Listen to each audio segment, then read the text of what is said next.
Hello students, चलिए start करते हैं। एक्सरसाइज 1.3 का क्वेश्चन नंबर 7 देखते हैं क्या है। Consider function such that real values put करने पे हमें रियल वैल्यूज मिलेंगी। इसका मतलब ये है, मतलब ये डोमेन है, ये हमारी रेंज है। Given by F X equal to 4x plus 3 so that F is invertible, find the inverse of F.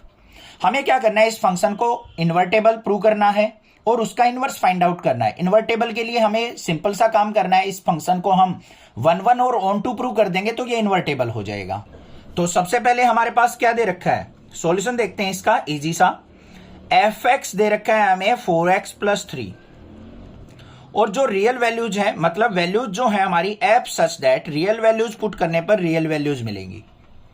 देखते हैं भाई, इसके लिए हमें क्या बनाना पड़ेगा, एक एरो डायग्राम बनाना पड़ेगा। दो मेथड बताऊंगा 1 प्रूव करने के, पिछले क्वेश्चन में भी बताए थे। जो आपका टीचर सुटेबल समझे उस मेथड से कीजिए, ठीक है। कई बार क्या करते हैं, एरो डायग्राम को कोई टीचर बोल दे नहीं इससे तो मैं नहीं मानूंगा, मुझे तो दूसरा मेथड चाहिए जस्टिफिकेशन वाला, तो वो भी बताऊंगा ये भी बताऊंगा मैं, जो अच्छा लगे वो कर लेना।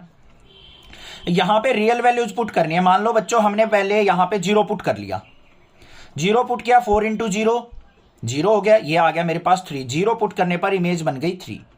फिर मान लो मैंने 1 पुट किया, 1 पुट करने के बाद हमारा 4 और 3 क्या हो गया, 7 इमेज आ गई। 2 पुट किया, 2 पुट करने के बाद मेरी क्या आ गई, 2 4 जा 8 और 8 3 जा 8 और 3 11 इमेज आ गई। तो क्या दिख रहा है मुझे, यूनिक डोमेन पे यूनिक इमेज हमारी मिल रही है। तो क्या हो गया ये 1 फंक्शन। तो यहां पे क्या लिखेंगे, फॉर एवरी यूनिक डोमेन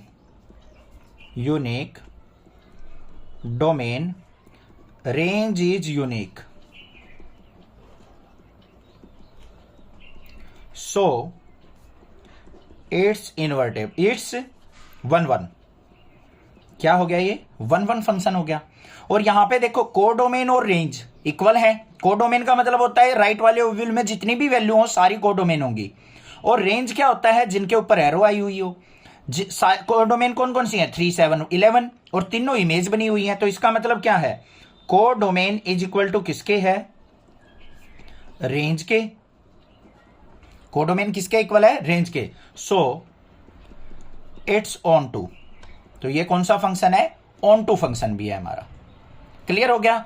तो यहां पे क्या लिखेंगे, as it's 1 and onto, so it's invertible function.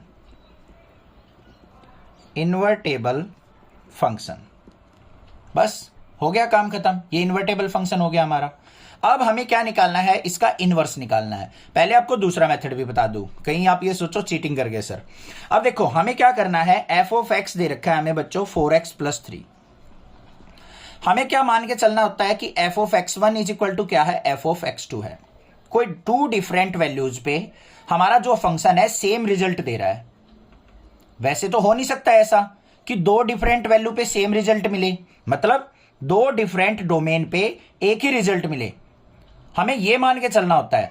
But last में हम क्या प्रूव कर देते हैं कि x1 और x2 जो आपने 2 डिफरेंट वैल्यू पुट की थी ना, वो डिफरेंट नहीं है, वो एक ही वैल्यू थी। 2 डिफरेंट वैल्यू पे एक रिजल्ट नहीं हो सकता कभी भी। तो F of x1 is equal to F of x2, इससे हमें x1 equal to x2 prove करना होता है लास्ट में। तो देखते हैं यहां पे x1 पुट करो तो यहां पे रिजल्ट क्या आएगा, 4x1 प्लस 3। x2 पुट करेंगे तो क्या आएगा, 4x2 प्लस 3। 3 से 3 कट गया हमारा, तो यहां पे क्या आ गया, 4x1 is equal to 4x2। बच्चों देखो ये कैसे कटता है, 3 को इस तरफ ले जाएंगे -3 हो जाएगा, ऐसे कटता है ये। कहीं ये सोचो सर यहां पे प्लस था, ये प्लस था, कैसे काट दिया आपने।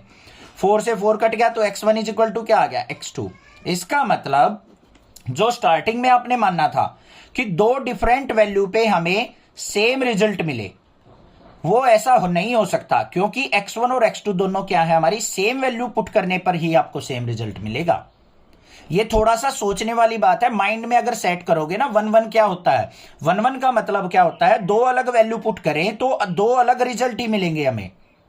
तो उसने यही कहा है यहां पे, अगर हम कोई 2 डिफरेंट वैल्यू पुट करते हैं इस फंक्शन में, एक x1 पुट कर दी, एक x2, वैल्यू तो 2 डिफरेंट पुट कर दी, तो रिजल्ट भी क्या होंगे उनके, डिफरेंट होने चाहिए। बट हमने इक्वल मान के चले हैं।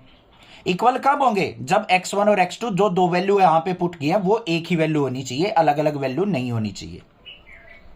इसको थोड़ा सा माइंड पे प्रेशर डालोगे ना तब समझ में आएगा ये कंसेप्ट। ठीक है, ये बात हो गई। अब हमें इसका इनवर्स निकालना है। इनवर्स निकालना बिल्कुल सिंपल है। फंक्शन क्या दे रखा है, F X is equal to हमें दे रखा है 4x प्लस 3। एफ एक्स में हमारा रिजल्ट आता है तो इसको मान लेते हैं y is equal to 4x plus 3। 3 को ले आओ इस तरफ, y minus 3 is equal to 4x। 4 यहां मल्टीप्लाई में इधर आएगा तो डिवाइड में, y minus 3 divided by 4 is equal to x। तो x की वैल्यू आ गई y माइनस 3 बाय 4 और ये हो गया हमारा f inverse y minus 3 by 4। This is the inverse of a function. Clear, समझ में आ गई बात? क्लियर है, कोई दिक्कत नहीं होनी चाहिए। कोई भी प्रॉब्लम हो तो आप मुझसे जरूर पूछिए, अदरवाइज चैनल को सब्सक्राइब कीजिए, लाइक कीजिए और शेयर कीजिए। Thank you students for watching your channel. Next classes.